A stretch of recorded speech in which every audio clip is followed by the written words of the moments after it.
effectivement, là, on a un peu dressé le paysage de comment est-ce que ça pouvait se passer. Mais on a évoqué quelque chose un peu moins, et on l'évoquera plus avec vous, qui est cette idée de professionnalisation de tous les acteurs, à la fois des influenceurs eux-mêmes, mais aussi de l'écosystème.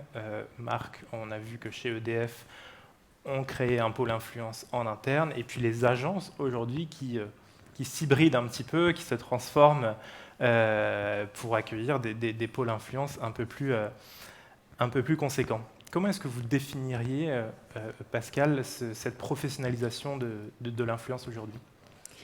D'abord, ça va avec évidemment l'évolution, voire même l'attractivité, l'attraction que génère l'influence, que ce soit évidemment des communautés et évidemment des marques, et une professionnalisation qui à la fois est nécessaire, c'est-à-dire que on s'inscrit quand même dans un univers de communication avec des règles, que ce soit parce que liées à des secteurs qui sont contraints, la finance, la santé, l'alcool, l'alimentation, l'automobile, enfin il y a quand même et du coup des règles à connaître et à savoir, et les influenceurs aujourd'hui sont pas forcément tous au courant de ce qu'il faut faire et ne pas faire, notamment dans le cadre de collaborations rémunérées. Il y a des règles liées à la transparence, justement pour annoncer quand il s'agit de collaborations rémunérées. Et puis on en parlait un peu tout à l'heure, il y a aussi des enjeux liés à la fois d'authenticité, mais de qualité des contenus. On parlait de créateurs de contenu versus influenceurs. Et finalement, tout ça fait que les influenceurs, qu'ils soient, et on reviendra parce que là-dessus je ne suis pas tout à fait d'accord, micro, macro, top influenceurs, quelle que soit la manière dont on les appelle, un enjeu du coup de mieux comprendre le secteur, de comprendre comment ça fonctionne, de respecter un certain nombre de règles. On le verra aujourd'hui, la DGCCRF, la MF sur la partie financière s'intéresse énormément à ce marché qui prend beaucoup d'ampleur, et donc il y a un véritable enjeu de respecter et de connaître en tout cas les règles et de les respecter. Donc voilà, dans plusieurs, j'allais dire, chemins et points d'attention, il y a une professionnalisation du secteur. Alors justement, Hélène, vous, au sein de Marie-Antoinette, vous avez créé un pôle digital que vous avez appelé Les Frondeuses. Ça fait partie de cette idée de se professionnaliser, d'avoir une cohorte de plus à son arc très spécialisée pour gérer pour les marques ce dossier-là. Tout à fait. J'ai rejoint l'agence Marie-Antoinette en 2018 pour créer le pôle des frondeuses. L'influence existait déjà au sein de l'agence, mais dans cette volonté de professionnalisation, on a créé ce département digital qui fait aujourd'hui du social media, de l'influence et de l'employé advocacy, parce que tout ça est forcément très lié, dans cette volonté justement d'avoir des équipes plus expertes sur le sujet et qui puissent vraiment mener des campagnes de façon plus professionnelle avec des contrats, le suivi du respect de la production des contenus, les mentions justement quand il s'agit de contenus sponsorisés, et dans cette logique. Les relations publiques, les RP et l'influence aujourd'hui, on peut mélanger, c'est la même chose, ou est-ce qu'il y a encore des différences sur l'appellation et la sémantique ? Je crois qu'on sera assez d'accord sur le sujet pour dire en fait que tout ça est très lié aujourd'hui, et en tout cas à l'agence, on conçoit presque plus de campagnes de RP traditionnelles sans penser influence, puisque la frontière est aujourd'hui très poreuse. Les journalistes sont eux-mêmes des influenceurs, vous devez le savoir. et c'est dans cette logique-là qu'on travaille aujourd'hui. On construit des écosystèmes d'influence. Pascal, d'accord avec... Oui, avec juste un point, l'influence a évolué. On en parle de plus en plus, mais l'influence existe depuis plus de 50 ans.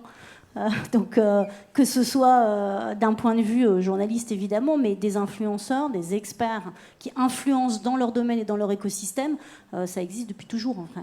Et ça s'est structuré depuis même 70 ans, 50, 70 ans. Donc, voilà. Oui, bien sûr que ça a évolué. Oui, bien sûr que ça s'est complexifié.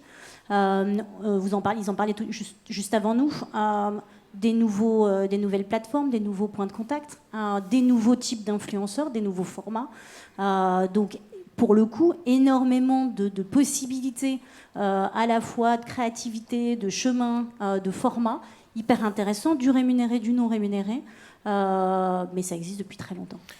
Mais avant, on faisait appel à des grands leaders d'opinion, connus et respectés, alors qu'aujourd'hui, on fait une télé-réalité pendant 3 semaines, on a 1 million d'abonnés et une marque peut nous contacter. Ouais, alors si vous y arrivez en 3 semaines, dites-moi. Je schématise. Parce qu'il y a quand même un gros enjeu de légitimité et d'authenticité. Oui, tout le monde peut devenir influenceur. Après, il y a vraiment cet enjeu, et je crois que vous le disiez, oui, bien sûr, il y a un enjeu de visibilité, mais il y a un enjeu d'engagement. Et vous n'arrivez pas à avoir de l'engagement en montant une communauté en 3 semaines, sauf à être extrêmement légitime par ailleurs déjà sur ce sujet-là. La portée sur la durée ne sera pas la même, sûrement. Et du coup, c'est cet enjeu d'éthique qu'on évoquait il y a un instant. C'est un enjeu réellement important aujourd'hui qui structure vos critères de choix des influenceurs. Vous allez vraiment regarder précisément ce qu'ils ont publié, avec qui ils ont partagé. Oui, quand on travaille en fait la présence sociale d'une marque, forcément on choisit des personnes qui ne vont pas trahir en fait l'esprit de cette marque. C'est quelque chose qui est très important aujourd'hui dans la façon de travailler pour moi, pour les agences qui font du bon boulot. Parce qu'on veut faire appel à des personnes qui sont authentiques, qui sont transparents et qui n'ont pas peur d'afficher qu'elles collaborent avec une marque pour pouvoir donner le meilleur d'une collaboration sur leur réseau vis-à-vis de leur communauté. Et ça, c'est vraiment quelque chose à laquelle on aspire. Il y a de nombreuses chartes d'influence éthique qui existent. Il y a même un certificat d'influence éthique qui existe par la RPP. Je crois que Pascal en parlera encore mieux que moi. Oui, effectivement. Donc vous êtes présidente du syndicat du Conseil des relations des agences de relations publiques, pardon. Comment est-ce que vous voyez, vous, de votre côté, l'évolution des agences qui s'organisent autour de ce nouveau schéma d'organisation de l'influence ? Je pense qu'on le disait tout à l'heure, à la fois l'écosystème s'est complexifié, il y a un enjeu derrière effectivement de avoir la bonne stratégie, quelle approche, quelle mécanique, en dehors même d'aller chercher quel influenceur pour pouvoir porter des messages. Ce que je trouvais extrêmement intéressant, c'est que l'influence a peut-être eu une image un peu strass et paillettes. On a parlé de Dubaï tout à l'heure et d'eau du bain.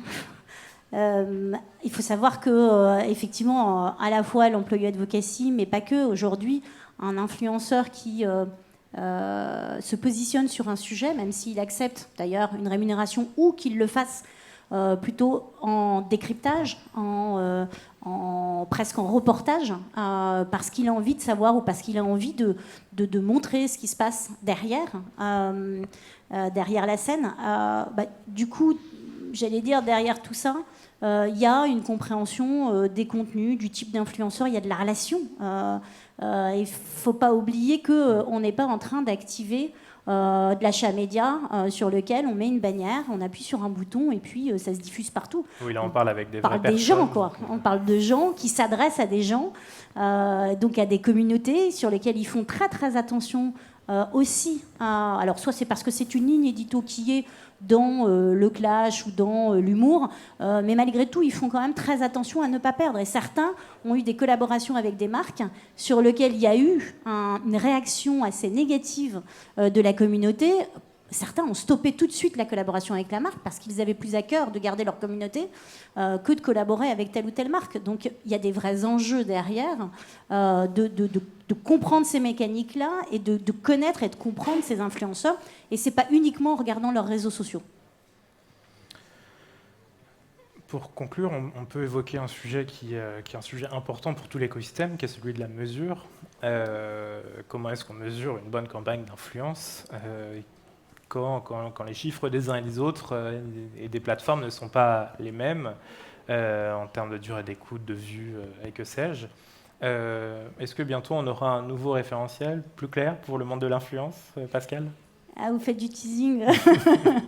Et en même temps, effectivement, donc, on va lancer d'ici un mois avec donc, un travail qui a été fait en collaboration avec l'IAB, avec l'Union des marques, avec la RPP, avec un certain nombre d'acteurs, soit de plateformes et de plateformes réseaux sociaux et de plateformes et d'agences, et avec le syndicat, un référentiel qui pose justement les enjeux de mesure et de KPI sur l'influence, avec derrière beaucoup de sujets et de débats autour de l'EMV, qu'est-ce qu'il y a derrière, est-ce que ça vaut quelque chose, de la fiabilité de la donnée, étant donné que à la fois les plateformes elles sont, j'allais dire, dans les deux camps, c'est-à-dire que c'est elles qui donnent les stats et en même temps c'est chez eux que ça se passe. Donc voilà, beaucoup de débats, en tout cas sujets intéressants, mais avec une volonté justement d'avoir un marché qui se professionnalise et qui a un référentiel qui permet à tous d'avoir les mêmes types de mesures, types de KPI pour s'y retrouver. Donc voilà, voici pour l'annonce. Hélène, un dernier mot pour conclure. On a évoqué la data il y a un instant. L'humain reste quand même prépondérant dans ce secteur. Tout à fait, la data vient au service de l'humain. On se sert de plateformes, comme je pense tous ceux qui pratiquent l'influence ici, pour avoir des précisions, des compléments d'informations sur les profils, sur les derniers partenariats, sur les statistiques concernant l'engagement ou le reach. Mais bien évidemment, rien ne remplace la relation humaine et les liens qu'on a pu tisser avec les influenceurs, quels qu'ils soient corporate ou consumer. Et puis l'analyse de la data, c'est aussi ça l'enjeu. À quoi ça nous sert? Qu'est-ce qu'on en sort? Comparer des performances par rapport à d'autres. Et puis essayer d'aller un cran plus loin. Quel impact finalement par rapport aux objectifs réels de la marque, et pas uniquement en termes de visibilité et en termes de taux d'engagement. Oui, puis souvent quand on parle de mesures, on parle de quanti. Mais je pense qu'il faut aussi viser le quali.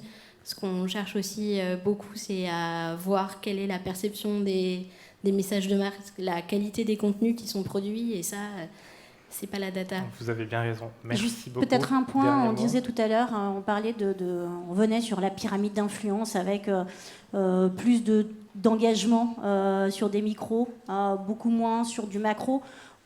Moi, j'ai la conviction qu'aujourd'hui, ça n'existe plus. Enfin, en tout cas, ça ne se formalise plus de cette manière-là. On peut avoir des top et des macro-influenceurs qui sont super engageants parce que super légitimes sur un sujet, et des micros qui le sont plus ou moins. Donc je ne crois pas que le sujet aujourd'hui ce soit ça, mais que plutôt quelle est la proximité entre la communauté, l'influenceur et la marque. Et plus ils seront proches, plus les taux d'engagement seront forts, si le contenu évidemment répond à ces enjeux. Donc les cartes sont rebattues et l'humain est au centre. Merci beaucoup toutes les deux d'être passées nous voir ce matin. Merci beaucoup.